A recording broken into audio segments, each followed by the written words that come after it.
Welcome back, students. As in the last video I said that I will record a separate video on the actions of extraocular muscles. So this video is exclusively for the action of the extraocular muscle. In last video we have learned about the origin, insertion and the nerve supply of the 7 extraocular muscle. Let us come to the action of these extraocular muscles: superior rectus, inferior rectus, medial rectus, lateral rectus, superior oblique, inferior oblique, and lastly the levator palpable superioris. Okay, now before we come to the actual action of this muscle, let us understand about the axes on which these movements of the eyeball they takes place. Okay, as the eyeball is a spherical structure, okay, this is just like a ball, okay, spherical structure or a globe like structure, okay, or it is an organ, so it moves around the various axes. Since it is spherical, it has the capability to move around the various axes.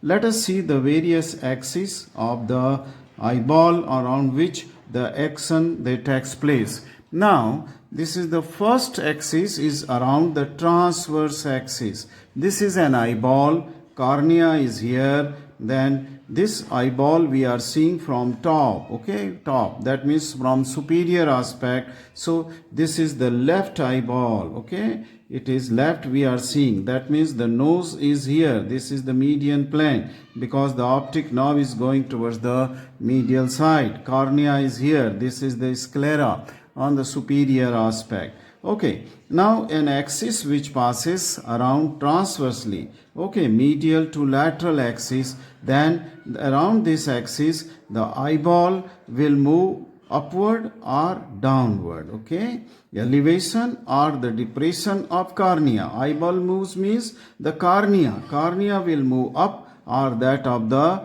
down, okay. And here if you see this eyeball from the frontal aspect, that if you are seeing the cornea, and then this is the transverse axis going from medial to that of the lateral side of the eyeball passing transversely, then along this transverse axis the cornea will go up, okay, or it will go down, okay. This is called as the elevation or depression of the eyeball. When all these movements they should be kept in mind as if you are seeing the cornea. It will be the movement of the cornea whether upward or downwards, okay, as we look up towards roof or down towards the floor. That is the how the cornea should be visualized in various movement around various axes, okay. So this is a transverse axis. Let us see here. If suppose this is the left eyeball, I have used this ball, table tennis ball, and this written thing here will be similar to that of the cornea. So we consider it as cornea. And if I will see this eyeball, that is the left eyeball, means the nose is on this side. Okay, just let me keep it. The nose is on this side, so this is the superior surface of the left eyeball we are seeing from the top. Then the transverse axis will pass as my pencil is going, and it will come out from the center of the eyeball, almost very close to the equator. Equator means a line which divides in anterior half towards cornea and posterior half towards the optic nerve. Okay, so this is equator, and through this if axis is passing, naturally you can visualize that this will be movement will be in upward direction as cornea is looking upward towards the roof, or it may be towards the downward direction where the cornea is looking towards the floor, or the elevation and the depression. I hope you have understood this axis and upward and downward movements. Let us come to the second axis, which is vertical axis. Now if you are seeing this eyeball again from the top, but cornea is directed, that means you are seeing the superior surface, but you have rotated the eyeball like this, and then this axis is passing from side, okay, and then it is coming out. I mean, say the vertical axis. This is a vertical axis. That means it is passing from the top. You can keep it also, and then this axis is going from superior aspect of the sclera near the equator and comes out from inferior, just like that pencil, and cornea is on this side. And in that condition, how you can move your eyeball? Okay, your eyeball then will move around a vertical axis. This is a this is the cornea and eyeball is here, and then if this axis is passing like this from the top and coming out from the bottom, then you can move your cornea. This is the cornea here. You can move your cornea towards the nose because this is the medial side. So on the left eye is moving towards the nose, then it is the medial deviation, or sometimes called as medial rotation also. Okay, and then or it is also called as, by some books will mention it as adduction, because it is a movement towards the median plane. And then opposite will be when the cornea will look laterally, it is the abduction. It is the away from the median plane. So depending on this vertical axis, it is the inward movement or the outward movement of the cornea, inward or the outward, along this vertical axis which is passing from superior to the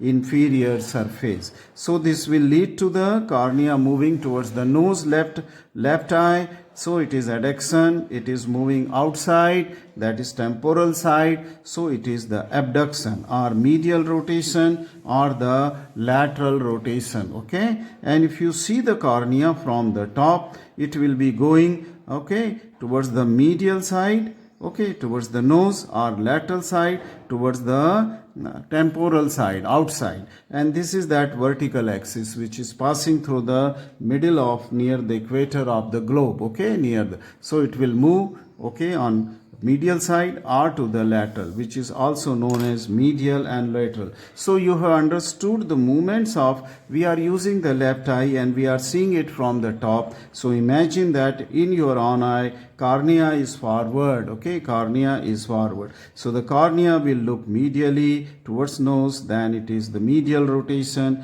Cornea will look laterally, so it is the abduction or the lateral rotation. Now the third axis. The third axis of this globe is passing anteroposteriorly. That means it is passing from the center of the cornea and coming out from the posterior aspect of this eyeball. So it is going here like this. This is the cornea here, okay, and we are seeing it like this. So this cornea is going, the axis is going from the center of the cornea, okay, and then coming out from posterior. So this, which axis is this? This is the anteroposterior axis. And what movements are possible around this anteroposterior axis? It is the rotation around the anteroposterior axis.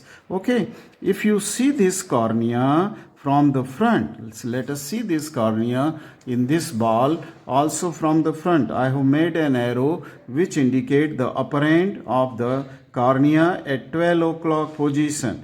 This will be the 3 o'clock position. This will be the 6 o'clock position or lower side, and this is the lateral side. The 9 o'clock position is here.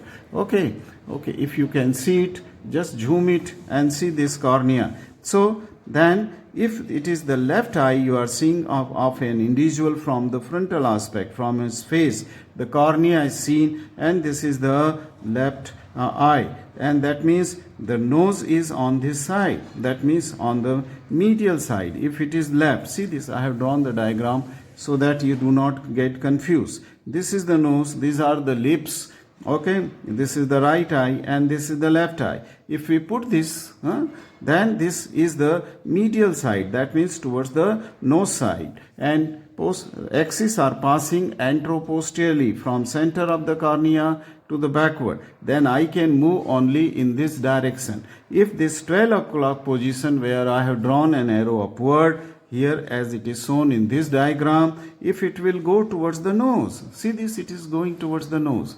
12 o'clock position going towards the, rotating towards the nose. Then this eyeball is rotating towards the nose, and this is called as intorsion. So this will be, if it will come here, this is called as intorsion. If it will turn towards the nose, it will be intorsion. And if this 12 o'clock position will go towards the 3 o'clock position or laterally here from here to here, then this rotation is called as extorsion, and all this axis is passing through the center of the cornea. So the globe is moving either inside towards nose or outside through this Andropostia axis, and that is called as the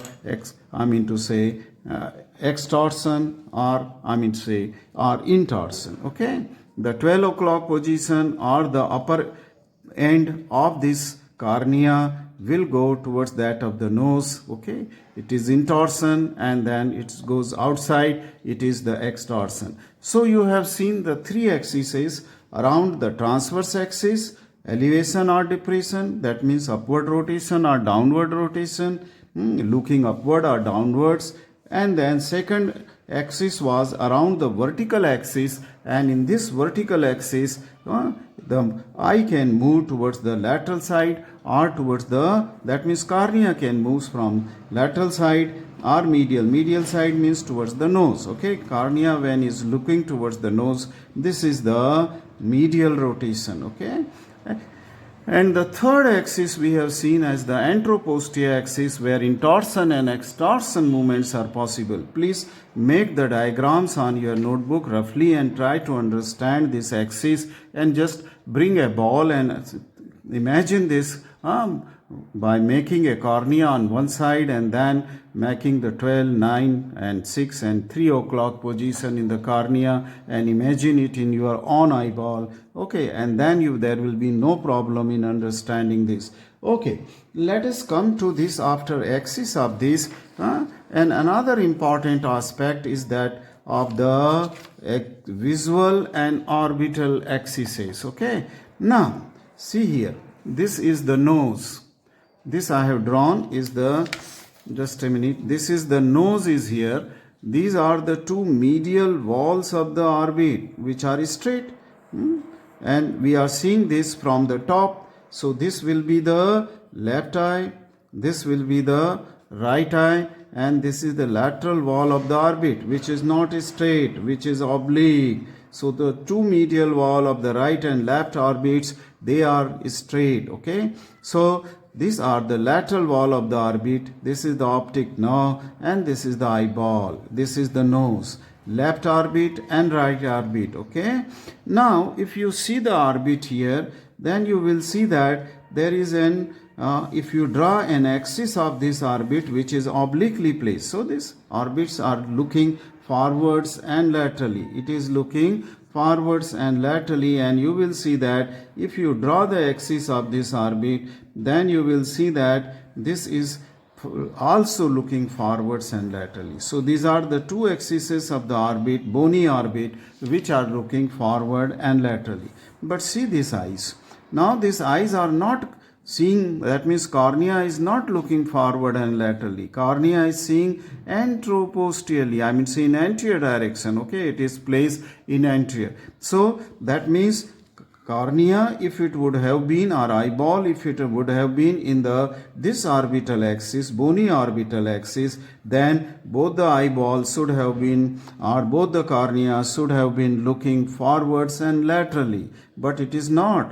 Both the cornea, they always are directed anteriorly. Okay, and if you draw an axis through the eyeball, okay, through the middle of the cornea, it is anteroposterior axis. Okay, see here, I have just drawn and this anteroposterior axis around the cornea, and this axis which goes anteroposteriorly around the cornea is different than the orbital axis. See, here is the anteroposterior axis, and this is the orbital axis passing through the apex of the orbit towards the, so there is a difference between this this axis which is called as the visual axis and this axis which is the orbital axis. So the visual axis is medial to that of the orbital axis, and there is some gap or angle is there between that of the visual axis which is formed by the eyeball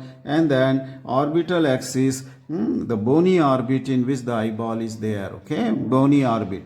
Now, but another important thing is that all our muscles So recti, superior, inferior, medial and rectus, especially superior and inferior recti, they are in relation to that of the orbital axis, because they are attached to the apex of orbit and then goes. So they are along with they are parallel to that of the orbital axis. For example, I have shown you one muscle here, and that is the superior rectus. For example, it is the superior rectus muscle is here. See this? This is from origin towards the insertion. It is going in direction with that of the orbital axis. So is the inferior rectus muscle also, inferior rectus. And remember this point, that the superior and inferior rectus, they are parallel to the orbital axis. They are not parallel to the visual axis, which is anteroposterior axis, and that will make a lot of difference in the movements of the eyeball. Intorsion and extorsion I have already explained you. 12 o'clock position, 3 o'clock, 6 and 9, and this is medial, that means nose is here and temple region or outside is here. Okay, if it will move towards the nose or median plane, it is intorsion, and if it will move towards extorsion, okay, outside, that is lateral side, and this movement will be taking place around the anteroposterior axis, passing through the center of the pupil. Okay, so you have seen about the two important facts about the axis of rotation and around the orbital and the visual axis. Let us now come to the movements of the eyeball. So one by one we will learn about the movements of the eyeball. Let us come to the first muscle, that is levator palpable superioris, which is not actually the muscle, okay, which will move the eyeball. It moves the upper eyelid, and since it is attached to the upper eyelid, as I have shown you here in the last video, this is that levator palpable superioris which is going towards the eyelid, okay, and when it will contract, it will elevate the upper eyelid, opening of the eye. Okay, so this is elevation of the eyelid. Okay, that's complete the levator pulse, which is supplied by the oculomotor nerve, superior division. Then let us come to the medial rectus. Medial rectus is a muscle which is attached onto the medial side of the eyeball, just behind this, taking origin from fibrotendinous ring. It is attached on near the medial wall of the orbit. On that side it lies, and it is attached to the eyeball, very close to the equator. Okay, and when it will contract, the medial rectus, when it will contract, what it is going to produce is nothing but the medial deviation. Okay, see here in this diagram I can explain you. This is the cornea and this is that vertical axis. Okay, this is that vertical axis which is going from superior surface to the inferior. We are seeing the left eyeball from the top, and then this is the median plane. So this is the medial side, this is lateral side, and about 6 to 8 millimeter behind the sclerocorneal junction this muscle is attached, and when this muscle will contract, it will pull the eyeball, that means cornea. Cornea will move towards the nose, towards the medial wall of the orbit, and this is called as the medial deviation, adduction or medial rotation. So this will lead to the medial rectus, will lead to the medial rotation of the eyeball. Okay, so there should not be any problems. It's simple.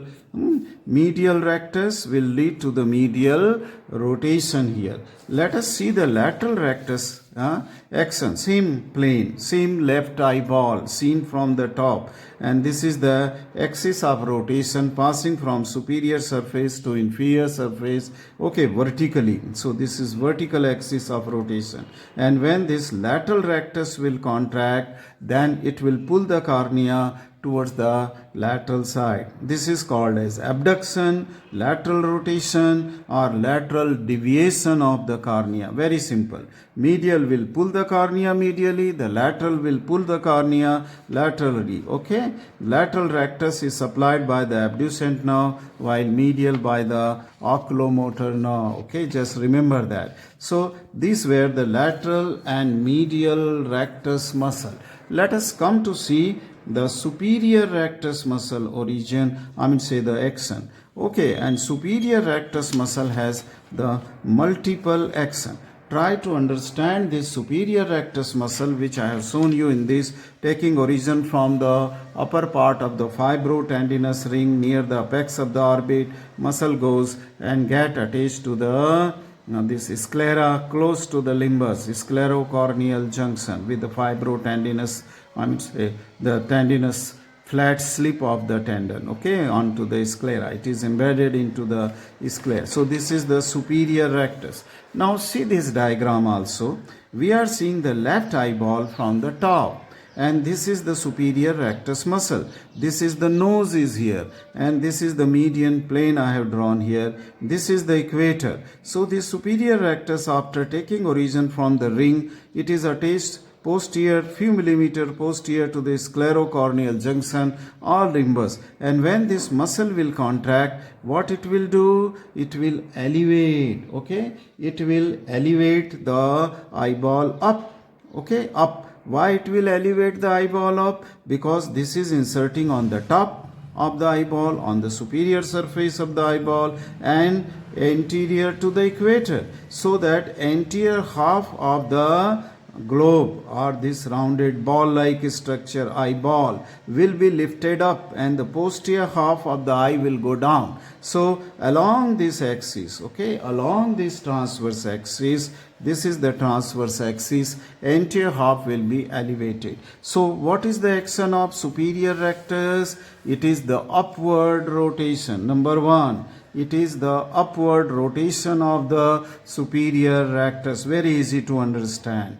Now, but superior rectus is not only elevating the eyeball up, just like medial and lateral rectus, which were doing the deviation towards the medial or lateral side. This is not like that. Now, this muscle is also responsible for medial rotation, that means medial deviation. This muscle is also superior rectus, okay, we are talking. It is going towards the cornea, will also turn towards the medial. It will go upward, but at the same time, it will also move to some extent towards the medial side, that means towards the nose. Why? Why it will move towards the medial side, though it has already moved towards the upward direction? And this is because the obliquity of the superior rectus, okay? They see the origin from fibrotendinous ring, which is from the apex of the orbit, and this apex of the orbit or this fibrotendinous ring from which it is taking origin, it is, okay, posteriorly placed, close to the median plane. Okay, because the medial wall of orbit was straight, lateral wall of the orbit was, okay, this oblique, okay, oblique. That's why the orbital axis was deviating also.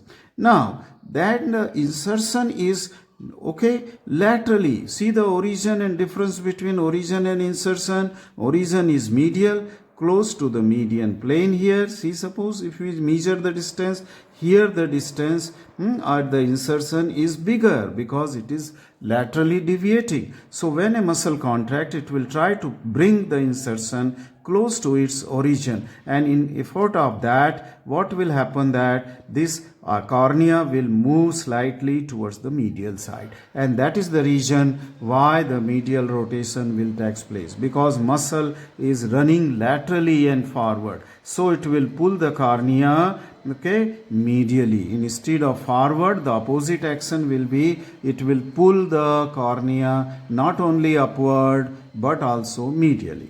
Now let us understand the third action of this muscle, and this will lead to the intorsion. Okay, this will lead to the intorsion. Intorsion means the through the anteroposterior axis, okay, which is passing through the center of the cornea. The cornea will actually rotate it will rotate towards the medial side. That means 12 o'clock position will go towards the nasal side, 9 o'clock position, towards the 9 o'clock position, and this will be the rotation around the anteroposterior axis. And why this rotation is taking place? Two movements have already taken place: upward rotation, the medial deviation or medial adduction. But then there will be cornea will also rotate towards the nose slightly. That is called as intorsion. Again, because here this muscle is taking origin from fibrotendinous ring and the sclera. While it is going, it is running from an inferior level to the superior level and laterally. So it will try to bring the cornea close to the insertion, and in doing so there will be slight rotation also takes place between the anteroposterior. So the superior rectus is responsible for upward rotation, medial rotation and the intorsion. I hope you have understood. Again, play the video and try to understand this. Opposite movement will be that of the inferior rectus. And we have seen that the inferior rectus, it goes from below the eyeball, inferior to the eyeball, and this tendon is also inserted onto the under surface of the eyeball in front of the equator, anterior half of the sclera, so that when this inferior rectus muscle will contract, it will bring the cornea downward. It will bring, because it is acting from below. So naturally, when it will contract, the cornea will go downward. That means a person will start looking towards the floor. So this is called as the downward rotation. It is called as downward rotation.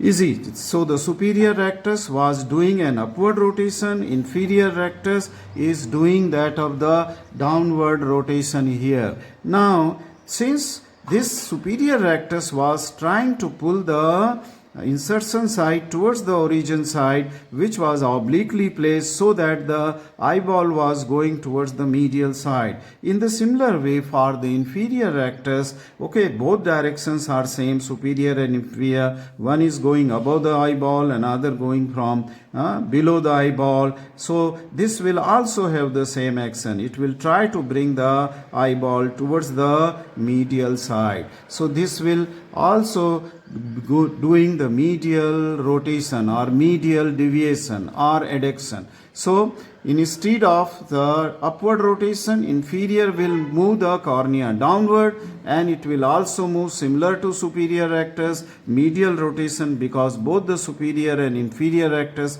they are running obliquely in the same direction. So they will try to pull the eyeball towards medial side, because origin is much medially as compared to that of the insertion in both superior as well as.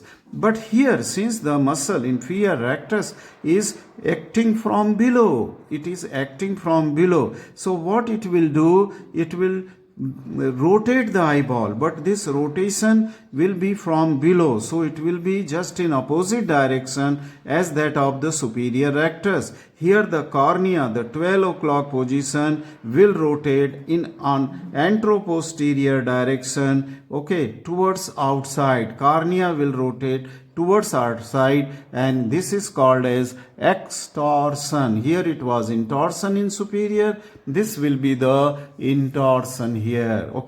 Try to understand very coolly this action of the superior rectus and that of the inferior rectus muscle. Let us now come to the action of superior oblique. Now superior oblique is having a very long course. Here you see in this muscle, superior oblique. Superior oblique is going first along with the medial wall of the orbit above near the roof, then at the supromedial angle of the orbital opening just posterior to, there is a pulley around which the tendons winds round, and then it goes from backwards, downwards, backwards and downwards and laterally. In this diagram you understand the backwards and laterally. This is again the left eyeball. Okay, again the left eyeball, and then sorry, this is not the left eyeball, this is the I mean to say the right eyeball, which we are seeing from superior aspect, so remember that this is not left, this is the right, because medial side is here and lateral, and we are seeing it from the top. So this is the right eyeball, and the tendon is gaining insertion into divided the superior surface of the globe into 4 quadrants. Anterior quadrants, medial and lateral, they lie in front of the equator, and medial and lateral behind the equator. So it will insert here in the outer and posterior quadrant, outer and posterior, that is the on lateral side, on the top of the eyeball, just deep to the lateral rectus muscle here. So this is the backwards, and it is going into laterally. So when it will contract, it will try to pull it forwards and medially. Okay, medially.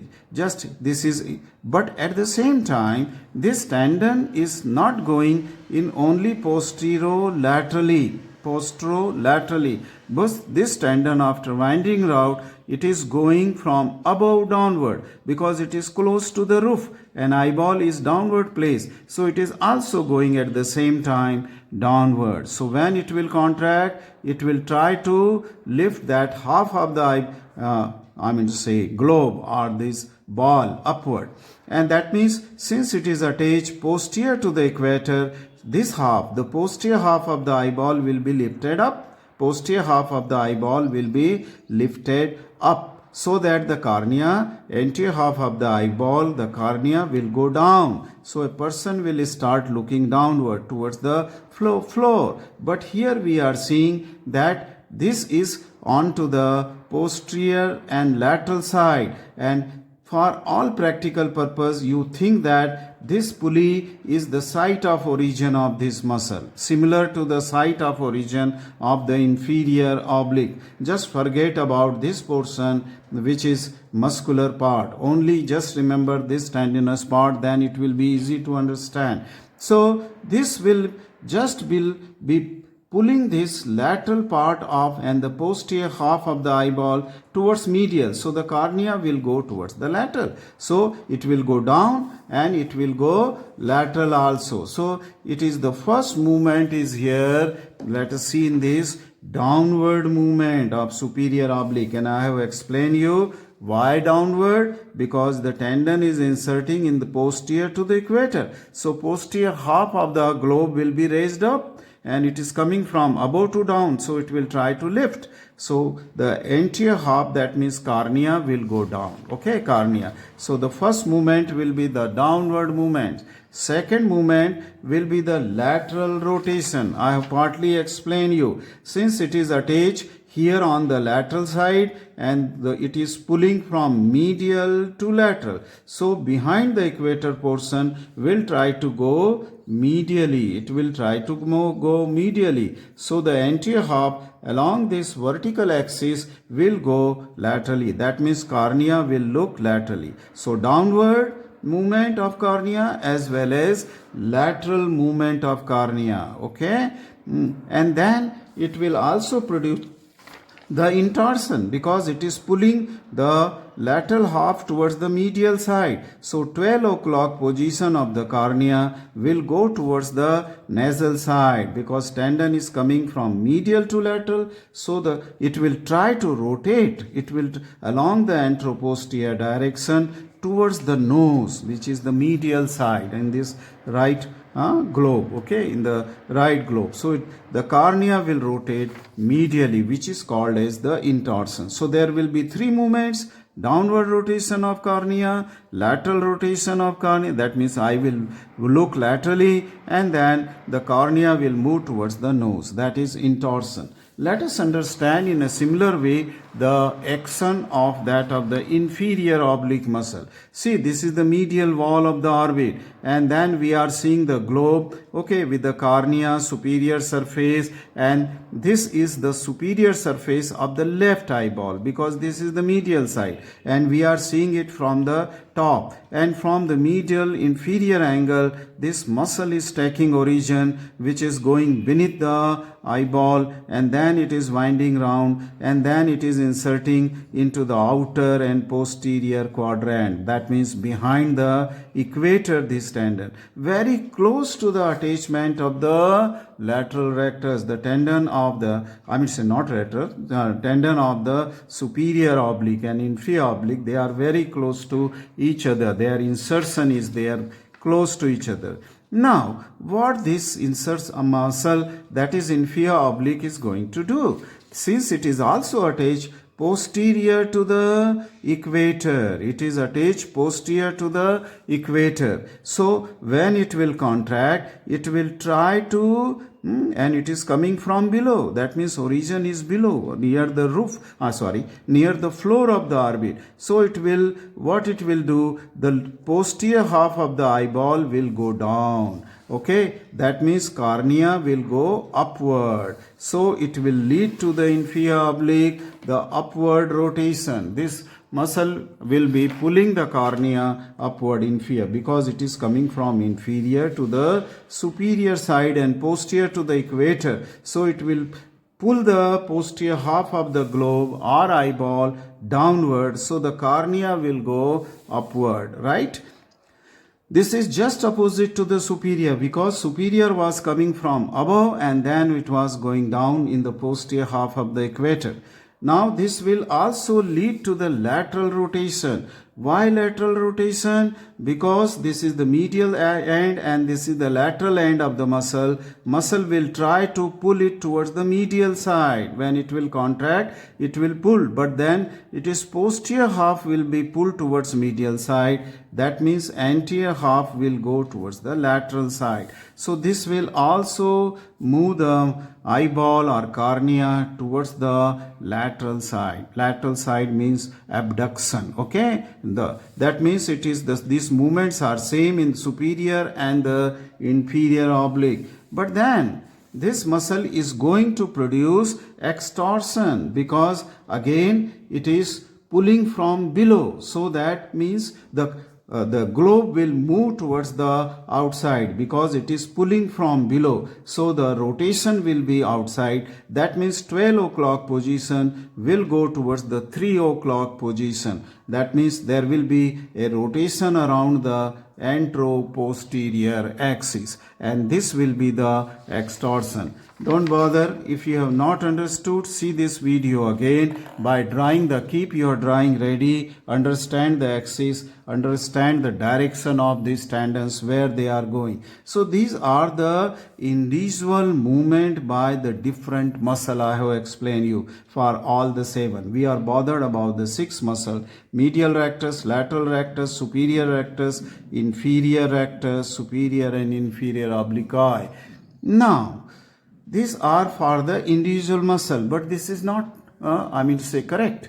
Correct in the sense that when the eye move, it is not only an individual muscle is acting. The movement of an eyeball is a result of the action of many muscles. It is because of the action. So for one particular movement, how many muscles are acting to the eyeball, that we will see. Now we will analyze this action in relation to the individual action of eyeball. For example, let us take the first movement upward. When you look upward towards the roof, how many muscles are acting and what they are doing?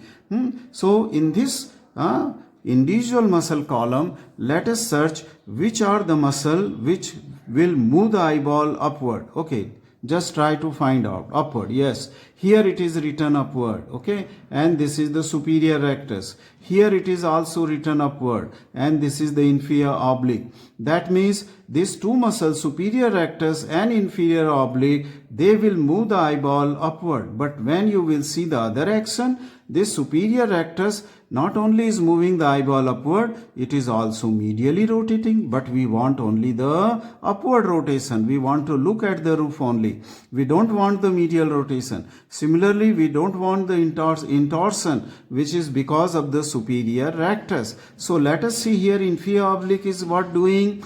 it is looking upward, which we want, okay, with the superior rectus.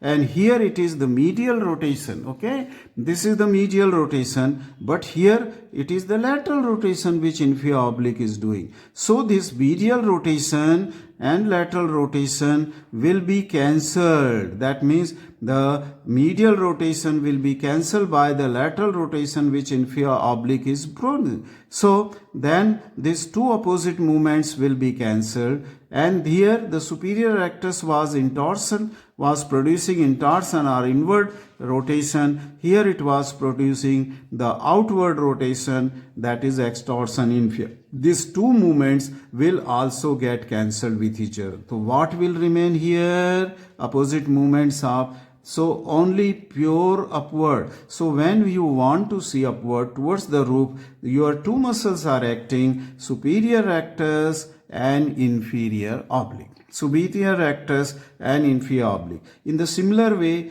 try to see which are the muscles responsible for downward movement. So in this column find out which are the muscle producing the downward. See here, this is the inferior rectus which is producing the downward movement, and downward is also produced by superior oblique. So one is superior oblique which is producing downward, and here is the inferior rectus which is also. So the downward will be produced by inferior rectus and superior oblique. When you want to look at floor, only these two muscles will act, because the opposite movement of the inferior rectus and superior oblique, one is producing medial rotation, another is producing lateral, so they will get cancelled, okay. One is producing extorsion, another is producing intorsion, that will also get cancelled. So what will remain is pure downward rotation, okay. So when you want to look at floor, it is inferior rectus and superior oblique are acting.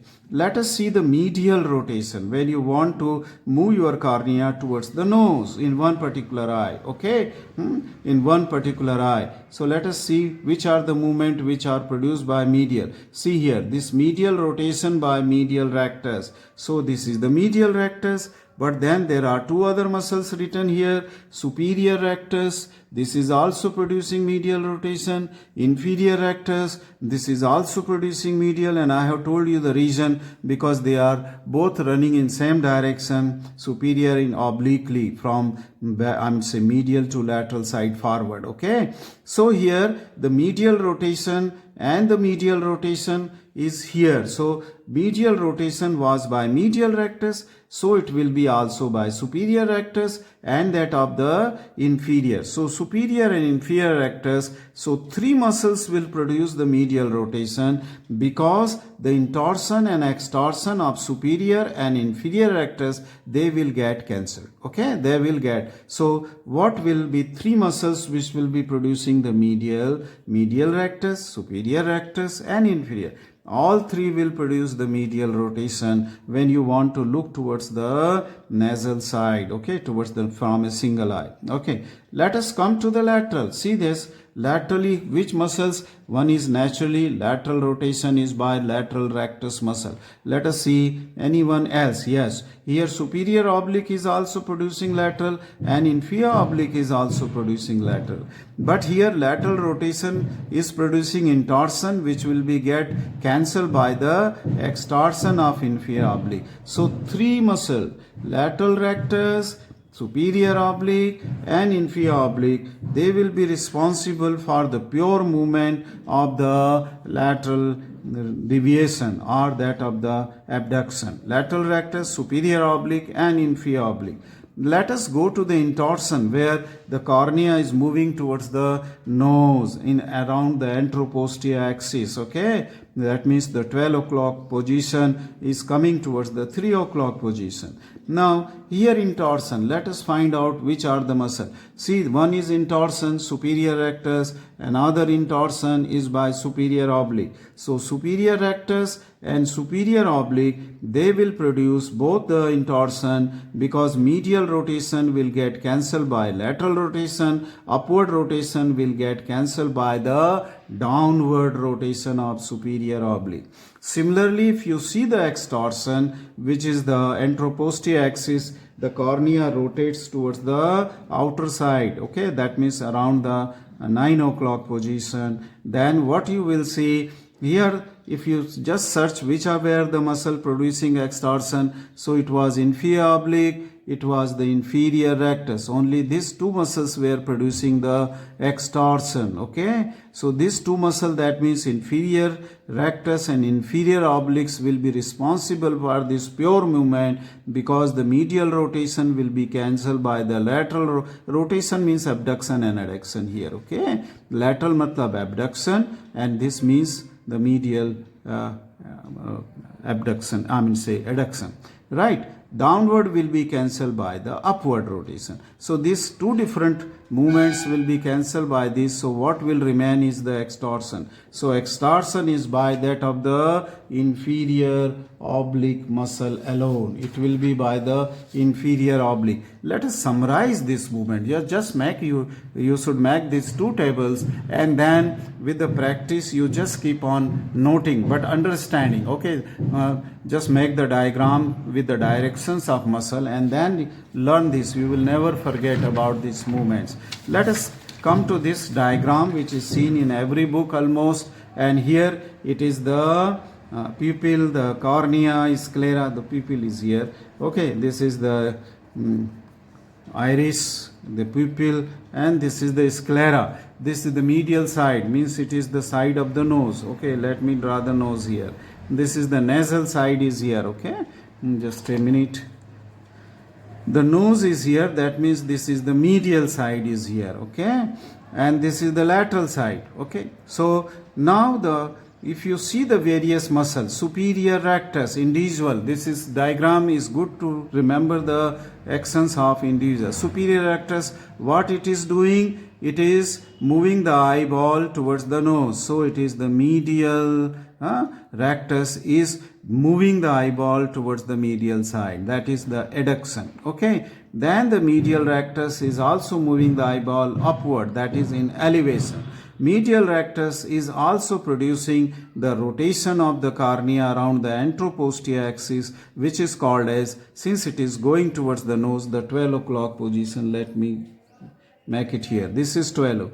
This is 3 o'clock. So this is going towards this side. So this is producing the intorsion. So three movements are produced by superior rectus. Medial rectus muscle will produce, okay, in this direction, that is only adduction. Similarly, the lateral rectus will direct here, that is the pure abduction. The inferior rectus, if you will see, it is producing the downward movement, it is producing the medial or adduction movement. At the same time, it is producing the extorsion, because here the 12 o'clock position is running towards the 9 o'clock position. In this direction, it is moving around the Andropostia.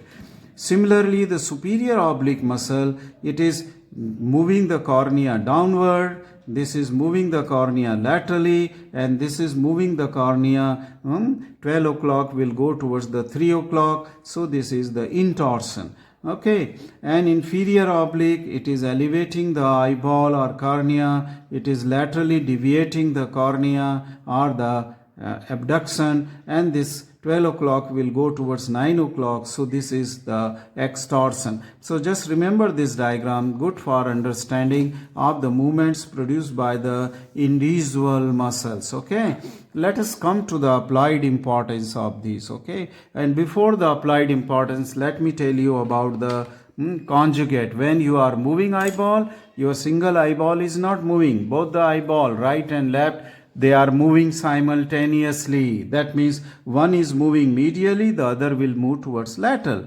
Okay, both will move upward and both will move downward, like that. Okay, so these movements, when both the eyeballs are moving with the same speed, okay, and in the particular directions, these movements are called as conjugate ocular movement. Conjugate means together.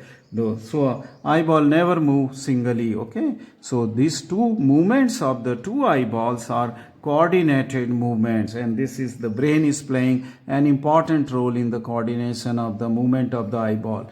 Let us come to the applied importance of this muscle, and first let me complete the nystagmus, and then I will tell you about the squint. Okay, nystagmus is an involuntary rhythmic oscillatory movement. Eyeball, they move oscillatory. Okay, involuntary.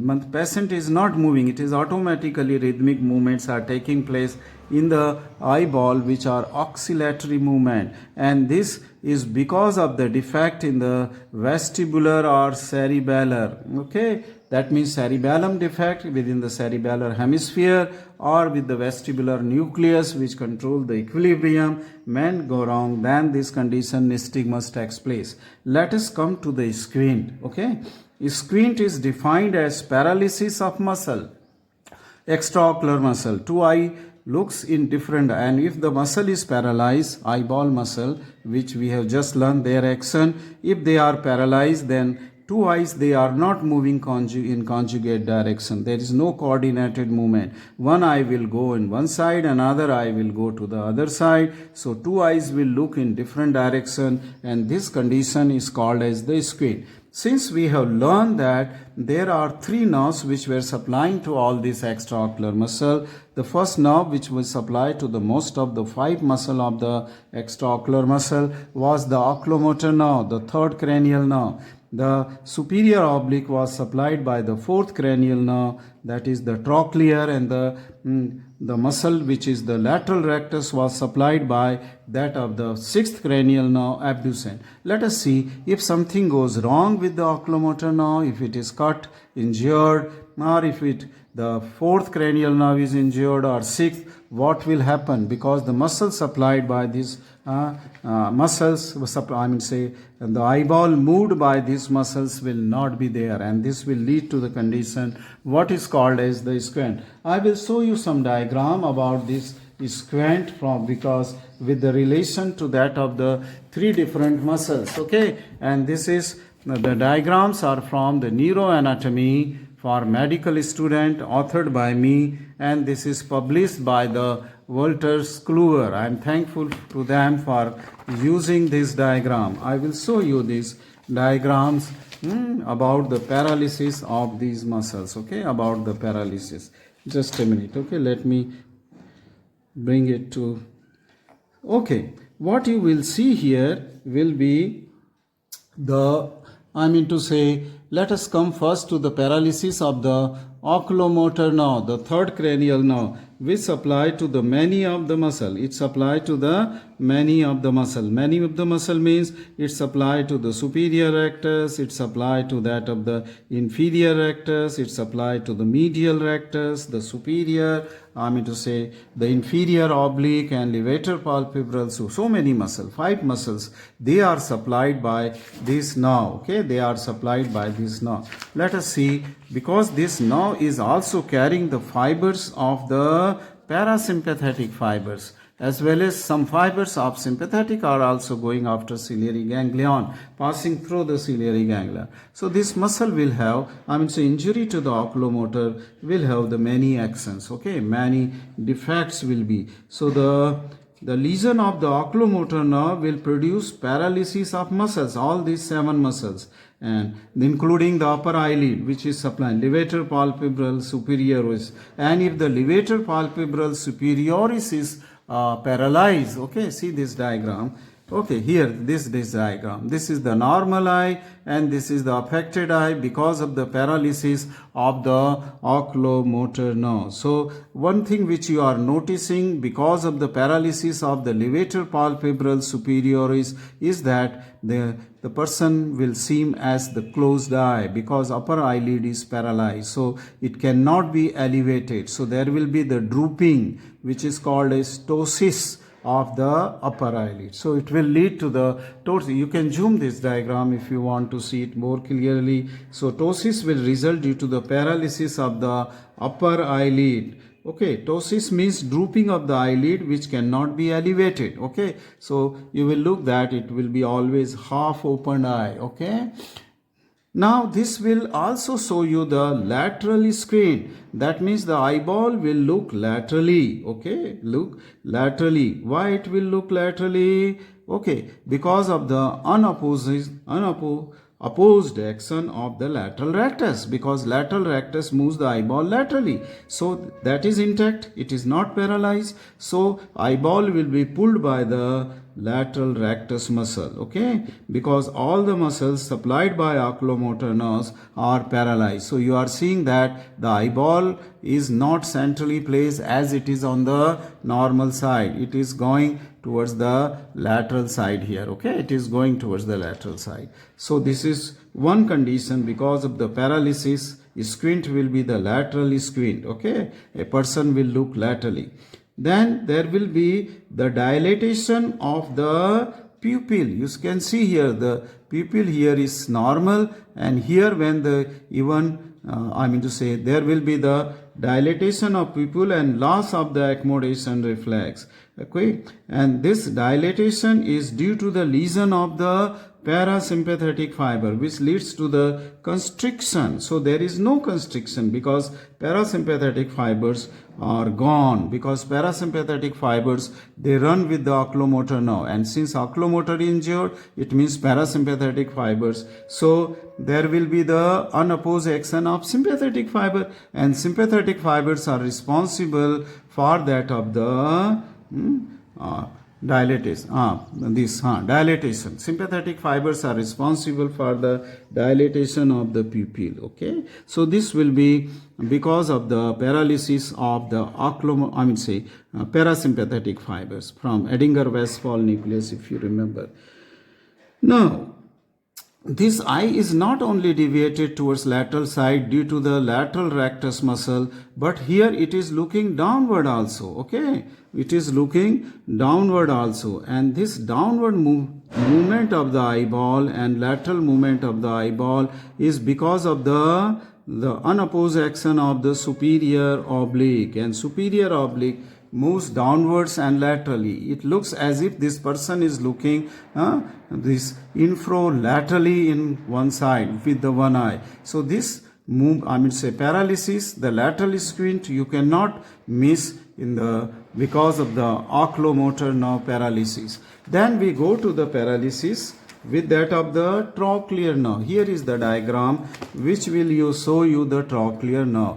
When a person is normal, and if you ask him to move, okay, the eyeball towards lateral side, okay, eyeball towards the lateral side, that means then this eyeball will go towards laterally. Why it will go towards laterally? Okay, because the superior oblique muscle, which is supplied by the trochlear nerve, will be normal. So a person can look outwards, laterally, and little downwards. Okay, can be looked. But here you can see that when the trochlear nerve is paralyzed on right side, on the left side this is the normal eye, and you ask the person to look laterally, he will not be able to look downward. Okay, he will not. This will lead to the diplopia also. Diplopia means two images will be seen. Okay, one with this eye. Now this eye is having conjugate movement. It is not going laterally, it is going medially. Okay, when you ask a person to look on to the right side with your right eye, then the left eye will move medially. That is called as conjugate. Okay, so normally this is a normal side, but here on to the affected side of the trochlear nerve paralysis, a normal person will look infrolaterally on the right side. He is looking infrolaterally. The patient is unable to look infrolaterally otherwise, okay, due to the paralysis. Here it is paralysis. He is not able to look infrolaterally. Here it was able to look infrolaterally in this direction, but in this it is not able, paralysis. But this is because of the paralysis of superior oblique. The affected eye here, okay, that is on right side, will deviate supralaterally. See this, the eyeball is going supralaterally, not the infralaterally, which should be there when you ask the person to see infralaterally to test the trochlear nerve. Okay, so this indicate the trochlear nerve paralysis or paralysis of the superior oblique muscle. And lastly, let us see the paralysis or the lesion of the abducent nerve. It will produce the medial squint. So when you ask the patient to look with the right eye towards the lateral side, he will be able, and the other eye will move medially. Okay, so both the eyes are normal. But when you will ask the patient to look with the right eye towards the medial eye, when abducent nerve is paralyzed, he cannot deviate it to the lateral side. The eye will move medially. Why it will move medially? Because of the unopposed action of the medial rectus. So this medial rectus muscle will become active, and then it will pull the eyeball laterally, because oculomotor nerve is intact, okay, which is supplying to medial rectus. So when a person is looking, medially with the affected eye, when you are asking him to move laterally or see laterally, that means this both the eye are moving medially. Okay, this both the eye. This is called as the medial, screen. This is called as medial swing. Okay, and this will also lead to the double vision. Okay, this completes the movement and the applied importance of the various extraocular muscle. Thank you very much for watching this video.